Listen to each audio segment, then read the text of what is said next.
Good Lord Almighty. It has been a wild, crazy week in professional wrestling. The WWE draft fully completed. The G1 surprises everybody. NXT UK gives me probably the best tag team match I've seen since AEW Revolution. Oh, that's a very high prestige considering there's no title. But I digress. Hello again, everybody. Whoever watches on demand or watches live, welcome once again to a simple open forum called the Simple Chat. I hope you all are doing very well and enjoying your Friday evening. With that being said, shout out to those that aren't here probably, but are been positive people and great moderators, including my friend Meg Chiba and Bradley Gaming Championship, right on cue. What's up, bro?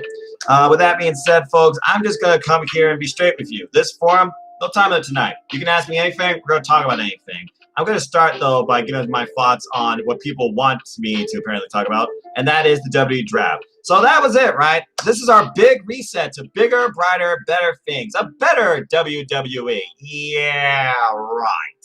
So you want to convince me otherwise that the only reason we got stories from Raw now on SmackDown is because the network executives just wanted that versus the other brand. Now, there are a couple of changes that I am optimistic on, but there's also ones I'm like, seriously? You didn't draft these people? With that being said, I can rant about this all night. Let me just go through and subtly sum up my thoughts, starting with night one on SmackDown. Why? Why do you have to draft your brand champions? They're the champions of the freaking brand. They're not going anywhere. It's like turning the WWE Championship to the Universal title just because it's on Raw versus SmackDown. It's absolutely stupid. In my opinion, you literally just exchange one tag team champions for the other. Ridiculous, okay? I feel that the champions in WWE do not need to be part of the draft if you are that brand's champion. Because you're supposed to lead the next era of whoever comes over. That develops new competition. Seriously. Anyway, I will say some of the biggest shockers for me was definitely, first off, Seth Rollins. Seriously, that guy has been Monday Night Raw since, good grief, what is it, 6 years now? And they finally decided to pull the trigger and move him to the Blue brand. Now, whether or not he holds this whole Messiah thing and continues the whole feud with the Dominic and Mysterio, good God, they probably will. I'm optimistic to see maybe it will go down the line, past the bloodline, I imagine past WrestleMania, where he might challenge Roman Reigns again for the WWE Championship. After all, he did beat him back in the Money in the Bank 2016 main event. So that's the one thing. Now, I look at the other picks here. What else actually surprises me? I'm optimistic for Naomi because we've been saying for a previous time now that Naomi deserves a chance. Maybe she can get a bright new start on Monday Night Raw. I feel she's right now one of the only legit, and that's saying something, legit competitors that could take on Asuka for the Raw Women's Championship. Not just throwing a name because you like her because she's the latest flavor of the week, but she's not qualified because you haven't built her enough or convinced your audience to believe that she could actually be champion. Do I need to say names? Just saying. And then who else is on Raw as far as what Naomi might actually feud with or tag with? I just don't think there's that much depth that actually can work with her, unless you're going to revisit Lacey Evans and Naomi. I guess that's something. What else we got here? Any other surprises? Miz and Morrison back on Monday Night Raw. Well, maybe they actually could become tag team champions again and take them off the New Day, who just got them just cuz. Honestly, I don't really know what else they're going to do with them. Miz, I don't see going after the Hurt Business for the United States title. I think he fears retribution. And John Hannigan, I keep saying that I think he should be a world champion. I would not mind seeing him and McIntyre in a program personally, without Miz involved. So that's just one thought when I think about what they could do with Miz and Morrison now on Monday Night Raw. All right, what else we got here? Yeah, biggest shocker, the New Day finally split up. It makes me wonder if that was like maybe a last-minute decision, because we know Vince, after the incredible performance in that Falls Count Anywhere match with Sheamus, that they believe now Big E could actually be a top-tier player to maybe eventually challenge Roman Reigns. We know that Roman Reigns right now is challenging his family in Jey Uso, but we know the Usos and the New Day, they have long-range rivalry and respect for one another. Maybe based on the events of Hell in the Cell, this could be the lead into Survivor Series or even TLC. We'll have to wait and see. All right, what else we got here as I look through the draft? Angel God, not surprise. Are you telling me we're seriously going to see the Aaliyah Murphy thing continue on SmackDown? This is the stupidest decision I've ever seen in my life. And I'm not just talking about because of the demographic, okay? We don't need love stories and affairs in professional. Well, I guess I should stop saying professional wrestling. Not professional wrestling, it's sports entertainment. In my opinion, I find it absolutely ridiculous. But maybe I could be optimistic. Maybe Murphy could become Intercontinental Champion. We'll have to wait and see. Okay, let's go to night 2 and see if anything surprised me there. Probably not. They're on network television now. I can see Fox not wanting that to fly. I don't know. You realize what sort of content Fox has, right? It's not like they're family friendly. Then again, I guess this isn't Sunday night. It's not Animation Sunday, so I can't compare this to Family Guy, Bob's Burgers, American Dad. So maybe there's something there, which what you're saying. They split up the Lucha House Party. Should I actually care? Unless you're going to make Humberto Carrillo and Angel Garza literally take on Gran Metalik and Lince Dorado and make an all-Mexican feud type picture for the tag team titles, what are you going to do with these two? You barely did anything with them on SmackDown. You tease them splitting or going heel. Kalisto now still on his own. I can see Kalisto going after the freaking Intercontinental Championship because he is a former Cruiserweight champion and a former United States champion. I think he'd actually hold the belt. Troy G, die. Where's Chad Gable? Oh, that's right. He's lost somewhere in the 205 Live verse. Ugh, good God. Okay, what else we got here? Charlotte Flair, not surprised, main stable name. Raw, the land of the blondes. Let's be honest, every blonde under the sun probably is on Monday Night Raw now. That's Vince's wet dream. Would not surprise me if he wants a 5-way with just all the blondes. Because he has his own motto when it comes to the ideal champion. I feel like the only reason Asuka's champion on Raw, which is the Vince lead show, if nothing else, is because she yells in Japanese and Vince probably laughs at that. Let's see. What else we got here? Wow. The Fiend Bray Wyatt was the very first pick? Well, I know that is definitely one of the most original characters ever in WWE. Not to mention, there's a lot of money and merchandise value in it. But whether or not you ever see him as champion again, that's up to you to distinguish. This whole thing with Harley Quinn and Joker type vibe with him and Alexa Bliss, I can see this going a unique direction, but we'll have to see who actually feuds with. I don't see them thrusting him right after Drew McIntyre. As far as Bliss goes, she has to get involved in in-ring action or just summon the Fiend by saying, "Let me in." I'm going to be optimistic with him, though, on Raw. It'll be an interesting change. What else we got here? Okay, so they're going to continue Braun Strowman and Keith Lee. I imagine both of them got drafted to Raw. All right. I can see that being a big-time, beefy, big man feud. Here's a man with crazy ideas. Yeah, you're telling me. Okay, what else we got here? Oh, nice. Daniel Bryan and Kevin Owens in SmackDown. Two top-tier wrestlers and great characters. Those two can have an awesome program together or as singles. When I think about Kevin Owens and the way he was the subtle type baby face, but always was still wanting a fight and seeing Monday Night Raw, especially in the later going with Aleister Black. I'm curious what they'll do with Daniel Bryan if he'll go after the real champion, Sami Zayn. Or maybe he might step up and challenge Roman Reigns. Sun Plays about the tag team Tumblr from Dynamite. Your thoughts? All right, let's shift gears for a moment. AEW. Well, I mean, they have rankings, right? But you wonder if the rankings would always come into play towards the #1 contendership. Apparently not. I mean, it gave everybody, I guess, an equal chance, but I just find it hard to believe that 1 out of 13 teams had to be the Young Bucks. I fear the most optimistic team from that was the Dark Order. In my opinion, I probably would have tackled this somewhat differently. But since they already got a tournament to crown the #1 contender for the AEW World Championship, I guess you can't really do two of the same thing. I would have done maybe some sort of gauntlet or some sort of series of matches. It seemed rather lazy to me and forced. And now people are believing that the Young Bucks are the surefire win. But then again, we thought they were the surefire win going into AEW to become the tag team champions. And they put over Private Party. Now, considering who's involved in this, Butcher and Blade, Private Party, Dark Order, I mean, it could go either way, but I'm hoping personally that the Young Bucks don't win this. I hope they somehow get screwed. Or they build a rivalry out of this and screw another team. But the Tumblr idea I thought was kind of lazy. I mean, it was the first time they did use it, though, on AEW versus Monday Night Raw that once used a Tumblr where every ball was Roman Reigns. So take it as you will. But I probably would have used it a different way. Just saying. All right, going back to the draft, though. What else we got here? Jeff Hardy and AJ Styles on Raw. Well, I guess we'll continue that rivalry. They can't go after the Intercontinental title. Are we actually going to have somebody go after Bobby Lashley's title that's, I don't know, honestly. I mean, if nothing else, AJ Styles, he's already a proven name. He's already had everything. If you want to really make big money match, AJ Styles versus Drew McIntyre WWE Championship. That's all I got to say about that. As far as Jeff Hardy goes, I don't ever see him being world champion again.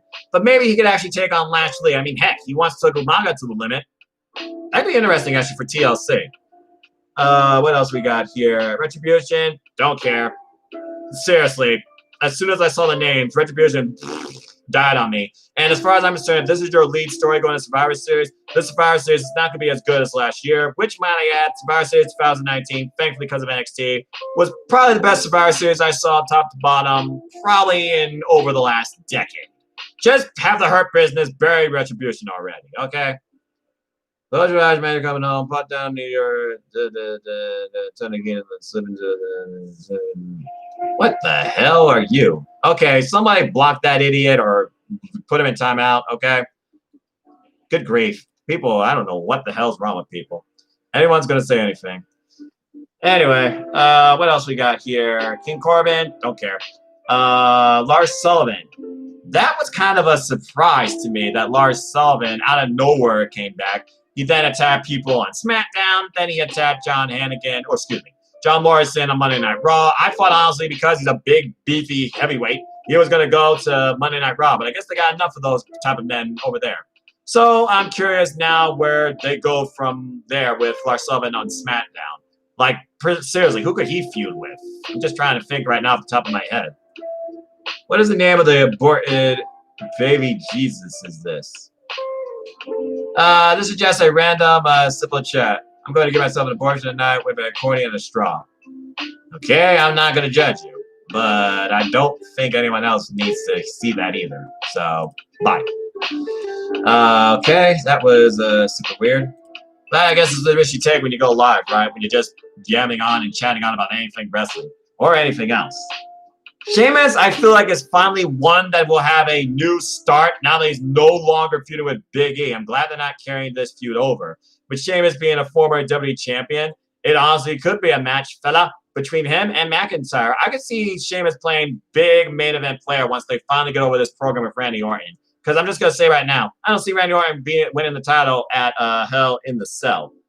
That's all I have to say about that. Okay, what else we got here? I love how to shove someone up someone's ends and don't even know. Very gentle touch. I don't understand what any of that means, but I feel like some people just want to say what's on their mind. That's your choice. All big guys on Raw versus Drew title. Yeah, that could happen. That could absolutely happen. Just saying, that could absolutely happen. Anyway. What else we got here? We already talked about Nikki Cross. Oh, yeah, Raw Underground got canceled. Anyone surprised by that? I'm not really. I will say this. Raw Underground did give some legitimacy to a couple of people that are not going to showcase sports entertainers, including but not limited to Jessamine Duke, Maria Shafir. I mean, it was the first real legit moment Shayna Baszler had outside WWE ring. Would I want it back, though, is the question. I mean, did it take away from the pace that was actually going on Monday Night Raw? Did it take away from stories? Did it actually give anything? Brando, this is life. This is the internet. Trolls exist. Trolls are idiots. It's as simple as that. They don't bother me. You see them, you know what to do. Block, report, hide. That's why I trust you. I hope, by the way, you figured out your PS4 friend error, too. Anyway, what else we got here? And for those that don't know, yeah, I'm a pretty fast talker. It's what I do. So, take it as you will. Titus O'Neil? Really? Titus O'Neil? He got drafted before Aleister Black? How the hell does that make sense? Well, I guess he's a community leader. But I guess Black and KO are going to continue their hostilities on Friday Night SmackDown. Akira Tozawa hasn't been relevant since 205 Live because the 24/7 title officially makes you a joker and a jobber, in my opinion. Carmella, who cares? Peyton Royce, optimistically, I could see her maybe be contending for the Raw Women's Championship down the line. I feel it could be an interesting program with her having potential to maybe go after the title. After all, she did challenge for the NXT title a couple of times when it came to NXT when Asuka was champion there. Might I add, she never lost it. She had to relinquish it. Okay, what else we got here? So they used all of the Raw Underground fillers to draft Monday Night Raw. Well, I guess Riddick Moss can become another 24/7 champion. Riot Squad on SmackDown. Well, with no tag team division, I can only hope it means singles runs for both of them. I was curious, though. I thought Billie Kay wasn't drafted, but when I looked further, apparently she was drafted to SmackDown. So SmackDown now has Sasha, Bianca, Carmella, Natalya, Billie, Tamina, Selena. It's a very interesting combination when you think about it. They got 4 tag teams and 1 women's tag team, which I still think is ridiculous. As far as Andrade and Mickie James goes, Andrade, they might as well send him back to NXT. And Mickie James, I mean, she had her opportunity. She might as well be a coach at this point at the WWE Performance Center. I honestly don't see anything else for her, which is sad, really, because, you know, she's a trailblazer for the women in WWE. Been there for the longest time. I still remember back in WrestleMania 22 where they say, lithium, back when JR saw Mickie James win the title off of Trish Stratus. Anyway, looking at these other names that aren't part of this, I'm not surprised. Jinder Mahal's injured, Edge out indefinitely, Sonya Deville's gone from WWE. She'll be back at the Royal Rumble. That won't surprise me. Big Show, legend spot. John Cena, legend spot. Becky Lynch, good luck with your child and your books. Samoa Joe, I can't wait for him to go in the ring. I see him competing on Monday Night Raw. And Jimmy Uso, out injured. So there's that. And tough luck for the War Raiders with Ivar injured too. If booked right, most of those guys could have a really bright future. Give him a manager, and Dabba-Kato could accomplish a lot. Dabba-Kato has potential, but again, he got squashed by Braun Strowman in Raw Underground. Don't you think that kind of just completely resets his value? Because right now, I can see them using Braun Strowman way more than Dabba-Kato. And right now, Braun Strowman's in a short-term feud with Keith Lee. So maybe a manager might be the right direction, but who do you get is the other question, too. You got to think about who can actually, like, you know, connect with Dabba-Kato. It's like what they recently did with Xia Li and, what's his name, Hoon or something like that. And I'm curious to see where that goes, too. Okay, so that's about all on the draft. Let's go ahead and see, Brendo. I know you had questions from the Siplin chat and hashtag. Let's see if you have anything here that I did not cover. Because, again, y'all got several questions. I give you several minutes. That's what the Simple Chat is all about. And it's a good time filler for me before SmackDown. Because SmackDown actually looks promising tonight, somewhat. Let's see what you got here. What's your biggest shock at the WWE Draft from our SmackDown? Clearly, Seth Rollins. I've never thought Seth Rollins would ever lead Monday Night Raw. He's been on there ever since he was the 40s, well, golden boy. And, of course, became the WWE Champion. So, Seth Rollins was definitely my shocker. What do you think of William Regal bringing the wheel to Halloween Havoc? Is this Regal's idea or is this Shotzi Blackheart's idea? I haven't seen all the stipulations on the wheel, but when it comes to Shotzi Blackheart being the host, also not involved in a match, I see her bringing all these original creative match ideas to NXT. Now, whether or not it becomes too gimmicky or goofy, we're going to have to wait and see. But it adds a dynamic, I guess, and clearly you could be tricked or you could be treated based on what match you get, champion versus challenger. So it's a different dynamic. I think it's the first time that's been used now in NXT as well, while NXT becomes more and more like the red and the blue, sadly. I'm curious, though, what NXT can do with it. Hopefully it's not stupid. But then again, with the recent results of last week's NXT Championship matches, I don't know at this point. Do you think Finn Balor will have to give up the NXT Championship? What is it about the NXT Championship and its champions getting injured and relinquishing the daggone belt? It's like you don't have a legitimate champion since Adam Cole, baby. Keith Lee, he won it just for a moment, and it was a ratings ploy. Karrion Kross, he literally is out with shoulder surgery. And Keith Lee, botch. Finn Balor right now, literally, he can barely speak. He's probably drinking stuff through a straw. And again, he makes it to the top, and he has to relinquish it. The only difference is here, he doesn't relinquish it within 24 hours. I would be annoyed by it, and personally, I hope it doesn't happen because this is the number one purpose Finn Balor came back to NXT for, and he finally achieved it. Why would you just take it away from him like that? All an injury. I get it, it's wrestling, it's not ballet, but come on now. This is ridiculous when it comes to the NXT Championship reigns. Might as well put it back on Adam Cole. All right. Do you think Hornswoggle should be in the WWE Hall of Fame with DX? Okay. Hornswoggle himself is a character. He provided moments, he provided humor. He had many hats. He was with Santino and Great Khali. He was Finley's little bastard, aka Leprechaun. Eventually, he was able to talk, and apparently, he was the anonymous Raw general manager. But I don't think they have a little men's wing in the WWE Hall of Fame. They probably put him in a legacy or a special mention. But as far as connecting with DX, he did not have that infallible of an impact versus others like China, for example, who I'm glad they finally inducted.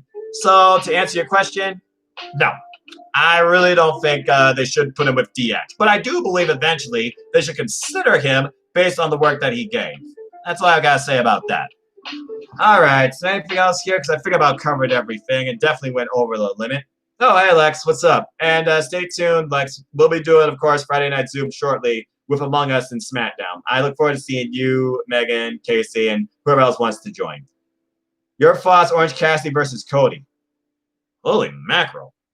I was fairly impressed with the way that match was told and done. The fact that we didn't have outside interference, the Dark Order got ejected immediately, the Nightmare Family didn't get involved. Cody, for a while, was resorting to classic amateur wrestling, but got frustrated with, again, Orange Cassidy rattling you. And then he really got downright dirty to the point he was getting cocky. Arn was not approving of that. And then Orange Cassidy flipped the switch, got serious, and came within a second of winning the title at the end. 20-minute draw. Cody did it with Darby Allin in his debut back at Fyter Fest before AEW Dynamite was a thing. Look at where Darby Allin is. Orange Cassidy right now, he's already been built a star over AEW Dynamite's first year. Now the match with Cody is only going to elevate him for his wrestling capability. We already know how much of a star he is from character standpoint. So as far as that match, it was really good, but I'm curious now, why do a rematch so soon? 2 weeks. And am I supposed to expect something seriously different? Do you think Orange Cassidy is protected? I think AEW definitely protects him because it's not like he's used every week.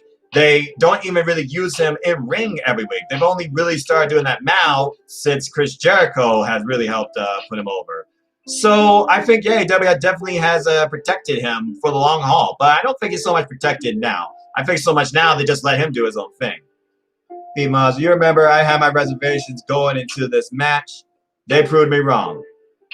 Yeah, they did. Despite what people say about Cody and despite what people may not even think about Orange Cassidy, you can't argue with what sort of match you got.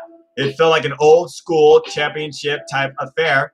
And truth be told, it went the time limit. Honestly, one of the best matches I've seen this entire week. Well, unless you all have anything else, I think I'm going to cut the Simple Chat off right there. So thank you all again for tuning in to this special extended edition. I do hope some better things, new rivalries, rising stars do come out of the WWE Draft. AEW Dynamite knocked it out of the park with their 1-year anniversary show. I kind of wish there was maybe one title change, but I'm curious where we go here on the road to Full Gear, less than 1 month away. But I'm looking forward also to Bound for Glory, the rest of the G1, and also Hell in a Cell next week. If nothing else, Roman Reigns and Jey Uso, they should steal the night. That's all I got to say about that. If they ever go to India, Brando, I could definitely see that, but it would be the shock of all time if Keith Lee spirit bombs Great Khali. That's if he ever comes back. Maybe when Jinder Mahal comes back and we feud him with Keith Lee and get a Pujami prison match again. Oh, Lord. 2017. What the hell were they thinking? Marketing strategy. Brock Lesnar versus Jinder Mahal. How long would that match go? 8 seconds? Actually, do you think Jinder Mahal would last longer than Kofi Kingston? I don't think he would. Anyway, that's all I got to say for now. Thank you so much, y'all, for tuning in. You want to know more about me? Know this. I'm just a simple man and a lifelong fan. ... Wrestling. Oh, by the way, fuck you, trolls. So if you want to see more of this content, follow us on the YouTube channel, youtube.com/C/NoFoss210 for all things wrestling. There's more content coming up over the weekend. Follow me on Twitch and Foster91625 for rants, raves, chats, and games, and so much more to come. As always, you know what I'm about in the description down below. NoDQ, WrestleJoy, The Sauce Podcast, Bulletcast, Team All Elite, the list goes on and on. Great Cherry Brand, and of course, Jeff Meacham Network. And until next time, as always, support Wrestling House Big and Small. Let's keep growing this community together. Simple as that. So I hope you all enjoyed this. Please like, share, subscribe, comment, tell a friend. Wear a mask. Be positive. Don't let the internet get the best of you. Don't let trolls defy you or rule you. Don't let people bully you. Be above idiocracy, mediocrity, and above all else, just plain downright stupidity. God's sakes, this world needs help. But until next time, I'm done here. I'm going to go prepare for SmackDown. Maybe eat some chicken Alfredo. I hope you all enjoy your Friday and enjoy your night. Simple as that. See you next week.